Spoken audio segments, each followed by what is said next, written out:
এই হলো Kolkata Chennai NH-16 highway, আর তার পাশে এই হলো শরৎচন্দ্র চট্টোপাধ্যায় মেডিকেল কলেজ।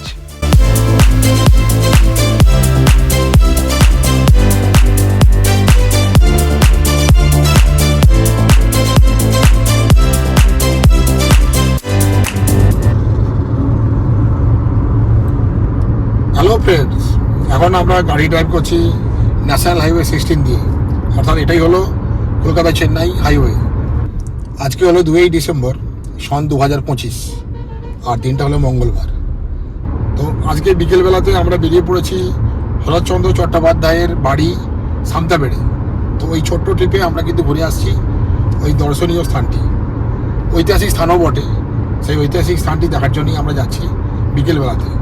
বিকেল 4টার সময় ওই শরৎচন্দ্রের সামতাবেড়ের যে শরৎকুটি বাড়িটি দর্শকদের দেখার জন্য খুলে দেওয়া হয়, তো সেখানেই যাচ্ছি। আর এখন সময়টি বিকেল 3:16। আশা করছি 4টার মধ্যেই আমরা ওখানে পৌঁছে যাব।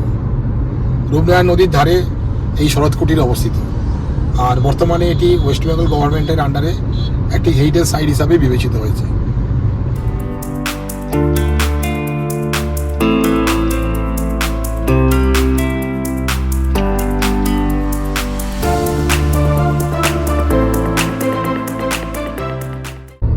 NH-16-এর এই হলো দেউলটি মোড়। তো এখান থেকে আমরা বাম দিকে টার্ন নিয়ে নেবো। এই জায়গাটা আমি ভালো করে দেখাচ্ছি যে কোথা থেকে বাম দিকে টার্ন নিতে হবে। গুগল ম্যাপের সাহায্যে এই জায়গাটির লোকেশন ভালোভাবেই ট্রেস করতে পারবেন।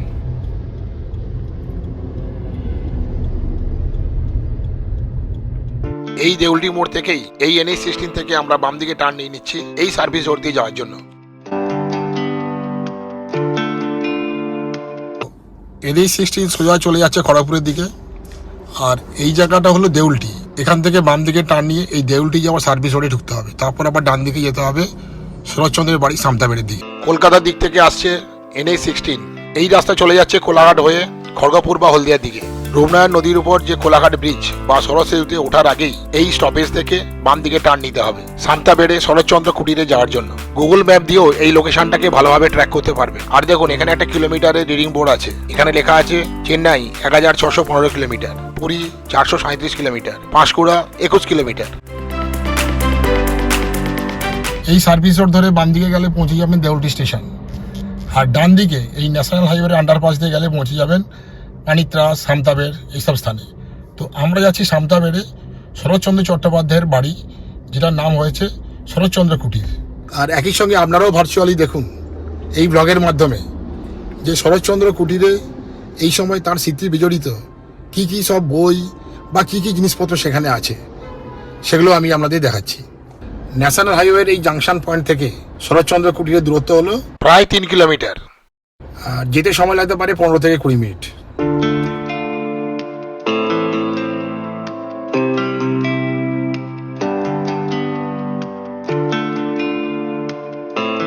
এই সার্ভিস রোড দিয়ে গেলেই পড়বে চৌমাথা জাংশন, সেখান থেকে বাম দিকে গেলে দেউলটি স্টেশন, আর ডান দিকে টার্ন নিলে পড়বে শরৎ রোড, যে রোড দিয়ে গেলে আপনি পৌঁছে যাবেন শরৎ কুটির। ওই যে দেখা যাচ্ছে সামনে চৌমাথার মোড়, ওখান থেকেই আমরা ডান দিকে টার্ন নেব এই NH-16-এর আন্ডারপাস দিয়ে। এই চৌমাথার মোড় থেকে আমরা আন্ডারপাস দিয়ে ডান দিকে টার্ন নিয়ে নিলাম ওই দিকে শরৎ বোস রোডে যাওয়ার জন্য। সাউথ ইস্টার্ন রেলওয়ের হাওড়া খড়গপুর রেল লাইনের একটি স্টেশন হলো এই দেউলটি স্টেশন। যে সমস্ত ট্রেনগুলি দেউলটিতে দাঁড়ায় না, সেই সব ট্রেনগুলি বাদ দিয়ে বাকি যে কোনো লোকাল ট্রেনে এলে এই দেউলটি স্টেশনে নেমে সহজেই চলে আসতে পারবেন সামতাবেড়ে শরৎচন্দ্র কুটিরে। দূরত্ব মাত্র 3 কিলোমিটার। এই ক্রসিং থেকেই শুরু হয়ে যাচ্ছে শরৎ রোড। যারা বাসে করে আসবেন তারা কিন্তু এখান থেকেই টোটো বা অটো রিজার্ভ করতে পারবেন। শেয়ারিংয়েও টোটো বা অটো পেয়ে যাবেন, সেক্ষেত্রে আপনাকে কিছুটা আগে নামতে হতে পারে।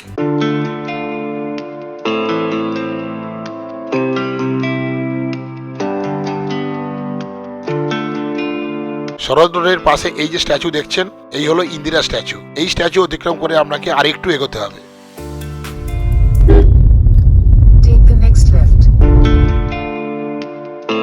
স্বাগতম, আপনি এখন নির্মল কল্যাণপুর গ্রাম পঞ্চায়েতে প্রবেশ করছেন। আর দেখুন, সাইনবোর্ডে ডিরেকশন দেওয়াই আছে অমর কথা শিল্পী শরৎচন্দ্র চট্টোপাধ্যায়ের বাসভবন বাম দিকে।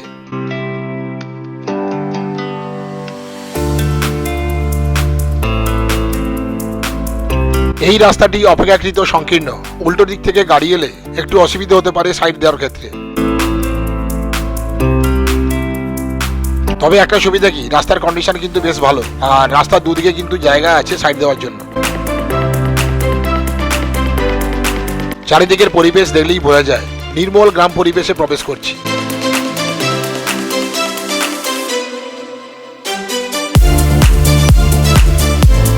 সামনেই এই হলো ছোট্ট চৌমাথা, আমাদের ডান দিক দিয়ে সোজা চলে যেতে হবে।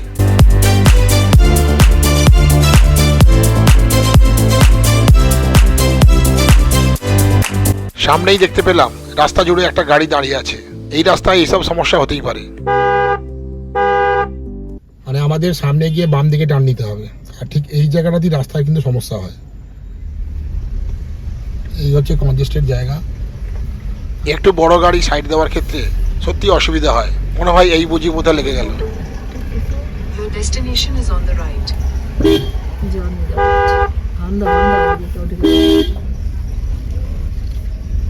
এই জায়গাটাই হয়ে ঠিক করে নিয়ে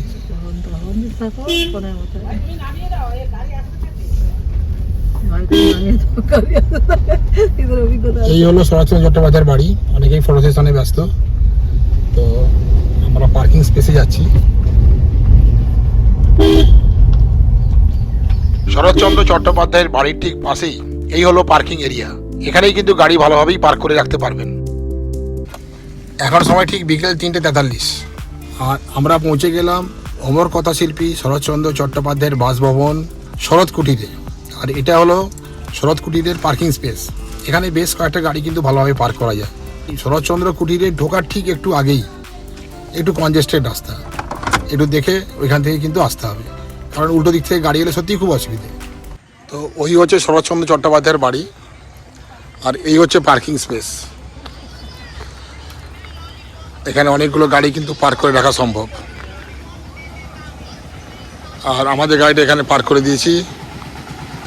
এখন সময় হলো বিকেল 3:45, আর এই হলো শরৎচন্দ্র চট্টোপাধ্যায়ের স্মৃতি বিজড়িত শরৎ কুটির। এই শরৎ কুটির বর্তমানে একটি হেরিটেজ বিল্ডিং। তো এখন সময়টি বিকেল 3:45, আর এখানে এই শরৎ কুটির কিন্তু খুলে দেওয়া হবে দর্শকদের জন্য বিকেল 4টের সময়। তাই আমরা ঠিক করলাম এখন ওই নদীর ধারে, অর্থাৎ রূপনারায়ণ নদীর ধারে আমরা যাব। ওখানে কিন্তু ভালো ভালো পিকনিক স্পট আছে, তো সেগুলো আমি দেখাচ্ছি। আমরা এখন রূপনারায়ণ নদীর ধারে পিকনিক স্পটের দিকে যাচ্ছি, আর এখানে কিন্তু একটা পাবলিক টয়লেট আছে, যেখানে টাকা দিয়ে আপনি এটা ব্যবহার করতে পারেন। ওই হচ্ছে রূপনারায়ণ নদী, আর রূপনারায়ণ নদীর ধার ঘেঁষে এইসব জায়গায় কিন্তু পিকনিক স্পট। একটুখানি হেঁটে আমরা যাচ্ছি নদীর ধারে একদম। আইলা মহাদেব।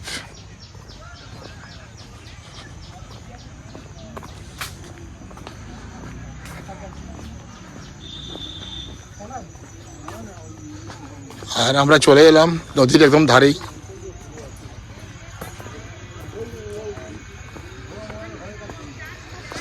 সূর্য আস্তে আস্তে অস্ত যাচ্ছে, বিকেল 4টে বাজতে চললো। শনিবার রবিবার কিন্তু এখানে যথেষ্ট ভিড় থাকে, আর আজকে মঙ্গলবার তাই একটু কম ভিড়।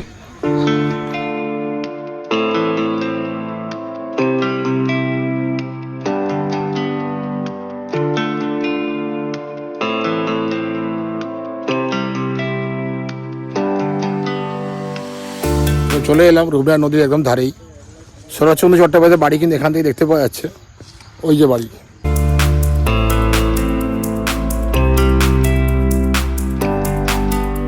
1920 সাল 25 সাল নাগাদ এই নদী আরও কিন্তু কাছে ছিল, তো এখন কালক্রমে এই নদী একটু দূরে সরে গেছে। এই রূপনারায়ণ নদীর একদম ধারেই এখানে দেখুন শীতকালীন সবজি সব চাষ হচ্ছে, আর সেই কারণে এই জমিটি কিন্তু ঘিরে রাখা হয়েছে। এই জমিটি চাষযোগ্য জমি না হলে এটি কিন্তু অন্যতম সেরা পিকনিক স্পট হয়ে উঠতে পারত।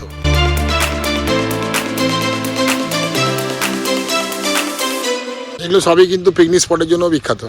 পিকনিকের জন্য যোগাযোগ করুন, পিকনিক স্পট ভাড়া পাওয়া যায়, ফুল কন্ট্রাক্ট নেওয়া হয়, ফোন নাম্বার দেওয়া আছে 9832851125। শীতল সন্ধে নামার আগে দেখে নিন এই রূপনারায়ণ নদীর অপূর্ব পরিবেশকে।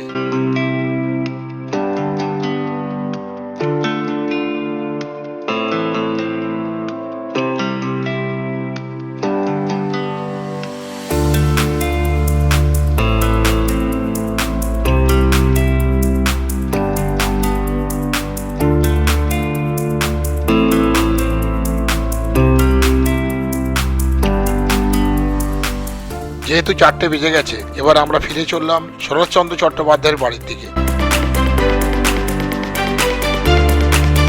এখান দিয়ে এসে এই হচ্ছে পিকনিক করার একটা স্পট, দেখে নিচ্ছি। আজকে হলো ডিসেম্বরের 2 তারিখ, সন 2025, আর দিনটা হলো মঙ্গলবার। আর পিকনিকের জন্য অলরেডি কিন্তু এই সমস্ত জায়গাগুলো রেডি করা হচ্ছে। আর এইসব জায়গাতে পিকনিক করার জন্য কোথায় যোগাযোগ করতে হবে সেটা আমি দেখাচ্ছি, এবং নির্দিষ্ট টাকার বিনিময়ে আপনারা কিন্তু এখানে পিকনিক করতে পারবেন। একসঙ্গে অনেকগুলো পার্টি পিকনিক করতে পারবে, সেইভাবে এখানে কিন্তু প্লটটা রেডি করা হয়েছে। দেখুন কী লেখা আছে, পিকনিক করতে চান? শরৎচন্দ্র চট্টোপাধ্যায়ের বাড়ির নিকট রূপনারায়ণ নদীর ধারে picnic spot coconut valley. Picnic করার জন্য এখানে কিন্তু ফোন নাম্বার দেওয়া আছে, ফুল কন্ট্যাক্ট নেওয়া হয়, পার্সিয়াল কন্ট্যাক্ট নেওয়া হয়। আপনারা যদি পিকনিক এখানে করতে চান তাহলে এই ফোন নাম্বারে ফোন করে এই জায়গা কিন্তু বুক করতে পারবেন। সামতাবেড়ে রূপনারায়ণ নদীর ধারে যারা পিকনিক করতে চান তারা কিন্তু এই জায়গাতে পিকনিক করতে পারেন। তো সেক্ষেত্রে যে ফোন নাম্বারটা আমি দেখালাম ওখানে কিন্তু ফোন করে কথাবার্তা বলে নিন। 25শে ডিসেম্বর বা 1 জানুয়ারির জন্য আগে থেকে কিন্তু বুকিং করে রাখুন, সেই সময় কিন্তু এখানে খুব ভিড় হয়। পুরো প্লটটাই আমি দেখাচ্ছি। রূপনারায়ণ নদীর ধারে এই দুর্দান্ত একটা পিকনিক স্পট।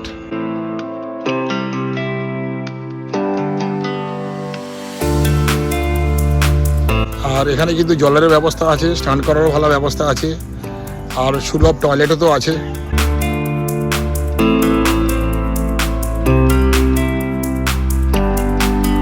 সুতরাং পিকনিক করতে চাইলে এই জায়গাটা কিন্তু একটা দারুণ জায়গা। সামনেই কিন্তু উন্মুক্ত রূপনারায়ণ নদী দারুণভাবে কিন্তু বয়ে যাচ্ছে।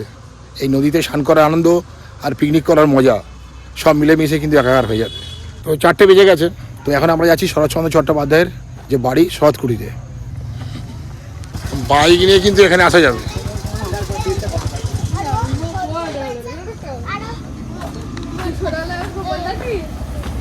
পিকনিকের জন্য জায়গা করে দেওয়া হয়েছে, আর এই জায়গাটা কিন্তু দারুণভাবে কিন্তু মেনটেনও করা হচ্ছে।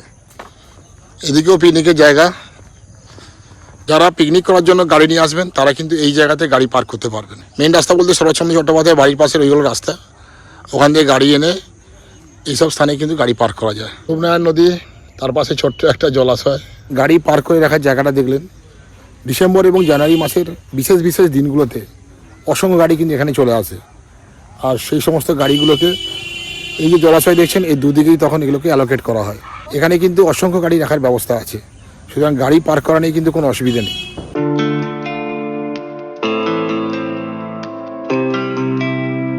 শরৎচন্দ্রের বিখ্যাত ছোট গল্প রামের সুমতির এই হলো সেই পুকুর যেখানে কার্তিক এবং গণেশ নামে 2টি কাতলা মাছ থাকত। এই হলো শরৎ স্মৃতি মন্দিরের প্রধান প্রবেশদ্বার। এই প্রধান প্রবেশদ্বারে শরৎচন্দ্রের বক্তব্য আছে, আবার আছে তার ছোট গল্পের নায়ক মহেশের বক্তব্য। আমরা এখন চলে এসেছি অমর কথা শিল্পী শরৎচন্দ্র চট্টোপাধ্যায়ের বাড়ি শরৎচন্দ্র কুটিরে। ওয়েস্ট বেঙ্গল হেরিটেজ কমিশনের 2001 আইন অনুযায়ী এই বিল্ডিংটি বর্তমানে হিস্টোরিক্যাল হেরিটেজ বিল্ডিং হিসাবে বিবেচিত হয়েছে। সকালবেলায় 10টা থেকে 12টা এবং বিকেলবেলায় 4টে থেকে সন্ধ্যে 6টা পর্যন্ত এই বিল্ডিংটি কিন্তু খোলা থাকে। এই স্থানটির নাম হলো সামতা। শরৎচন্দ্র চট্টোপাধ্যায় এই বাড়িটি নির্মাণ করার পর এই স্থানটির নাম দেন সামতাবেড়। হাওড়া খড়গপুর সাউথ ইস্টার্ন রেলওয়ের একটি স্টেশন হলো দেউলটি। সেই দেউলটি রেলওয়ে স্টেশন থেকে মাত্র 3 কিলোমিটার দূরে এই সামতাবেড়ে শরৎচন্দ্র চট্টোপাধ্যায়ের বাড়ি। এই হলো শরৎ কুটির। 1923 সালে শরৎচন্দ্র চট্টোপাধ্যায় লোকাল ওয়ার্কার গোপাল দাসের সহায়তায় এই বাড়িটি নির্মাণ করেন। তখন এই বাড়িটি করতে খরচ হয়েছিল প্রায় 17,000 টাকা। তারপর 12 বছর শরৎচন্দ্র চট্টোপাধ্যায় এই বাড়িতে কিন্তু ছিলেন। এই বাড়িতে বসেই তিনি রচনা করেন কয়েকটি কালজয়ী উপন্যাস, যেমন দেবদাস। এই দেবদাস উপন্যাস নিয়ে বাংলা এবং হিন্দিতে বেশ কয়েকটি কিন্তু মুভি তৈরি হয়েছে। এছাড়াও তিনি এখানে লেখেন দেনা পাওনা, দত্তা, নিষ্কৃতি, এই সমস্ত কালজয়ী সব উপন্যাস। এই বাড়িতে বসে তিনি লেখেন 2টি বিখ্যাত গল্প, তার নাম হলো রামের সুমতি, আরেকটি হলো মহেশ। এই হলো শরৎচন্দ্র চট্টোপাধ্যায়ের বাড়ি, আর এখানেই তার একটি স্মৃতিসৌধ। দেখুন এখানে লেখা আছে শরৎচন্দ্র চট্টোপাধ্যায় জন্ম হচ্ছে 15ই সেপ্টেম্বর 1876, তার মৃত্যু হয়েছিল 16ই জানুয়ারি 1938। এখানে একটি গ্রন্থাগার আছে, এর নাম হয়েছে শরৎ স্মৃতি গ্রন্থাগার। এই ধরনের একটা ঐতিহাসিক স্থানে মাঝে মাঝে কিন্তু আসতে ভালোই লাগে। চলুন তাহলে ভেতরে যাই, শরৎচন্দ্র চট্টোপাধ্যায় স্মৃতি বিজড়িত বিভিন্ন আইটেমগুলো আমরা দেখে নিই। আমরা চলে এলাম শরৎচন্দ্র চট্টোপাধ্যায়ের এই হিস্টোরিক্যাল এই হেরিটেজ বিল্ডিংয়ে। এবার দেখে নিচ্ছি এখানে কি কি আছে। তো একদম প্রথমে এই রুম থেকে শুরু করছি। এখানে শরৎচন্দ্র চট্টোপাধ্যায় বসতেন, বসে কিন্তু এখানে বসে লিখতেন, আর জানলা দিয়ে কিন্তু দেখতে পাওয়া যেত রূপনারায়ণ নদী। ঢাকা বিশ্ববিদ্যালয় 1936 খ্রিস্টাব্দের সমাবর্তন উৎসবে ডিলিট উপাধিতে ভূষিত শরৎচন্দ্র। শরৎচন্দ্র চট্টোপাধ্যায়ের ছোট ভাই, তার ছবিও এখানে, প্রকাশচন্দ্র চট্টোপাধ্যায়। পাশের ঘরে যাচ্ছি, শরৎচন্দ্র চট্টোপাধ্যায়ের বাসবন, সামতাবেড়, হাওড়া। মানে আচ্ছা, আমি জিজ্ঞাসা করছি, এটা তো সামতাবেড় বা সামতা, আর এর পাশে গ্রাম হচ্ছে পানিত্রাস, ওখানে এনার দিদির বাড়ি। গোবিন্দপুর। আচ্ছা আচ্ছা। 1926 থেকে 1938, যেটা বললাম 12 বছর তিনি এই বাড়িতে কাটিয়েছিলেন। তার শেষ লেখা উপন্যাস বিপ্রদাস সহ বেশ কয়েকটি জনপ্রিয় ছোট বড় গল্প উপন্যাস রচিত হয়েছিল। এবার এই বাড়িটিতে এই হলো ছিল কাছে যান। হ্যাঁ, বৈঠকখানা। এটা বিপ্লবীদের মিটিং ঘর ছিল। নেতাজি এসেছিলেন দুবার, রাসবিহারী বসু, বাঘা যতীন, বিপিন বিহারী গাওলি, চিত্তরঞ্জন দাস সব নদী পথে এসে রাতে মিটিং করতেন। হারিকেন লণ্ঠন জেলে, ডান দিকে একটা ঘড়ি চলছে, লক্ষ্য রাখুন 100 বছর আগের ঘড়ি। একদিন দম দিলে 7 দিন চলবে। কনে লক্ষ্য রাখুন, ওটা গড়গড়া তামা খেতেন।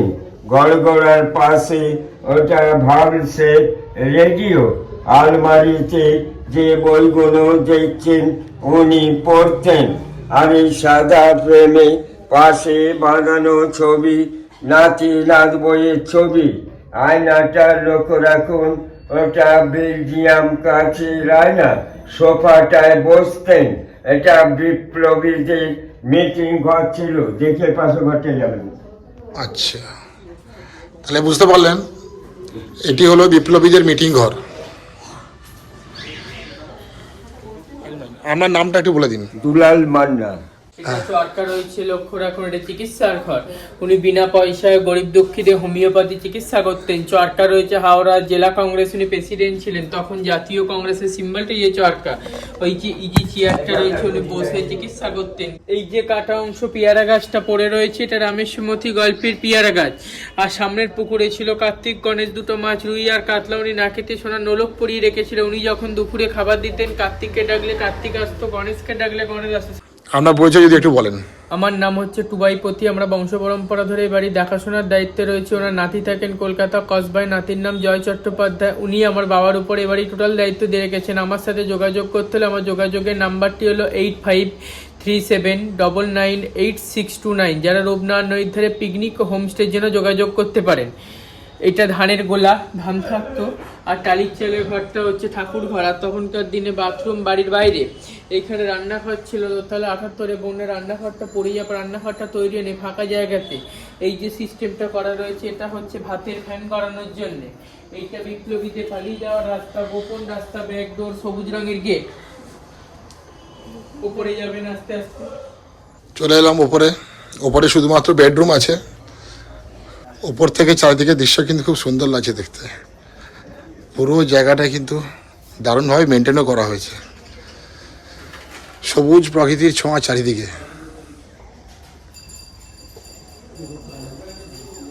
আমাদের গাড়িটা ওখানে পার্ক করে রেখে দিয়েছি।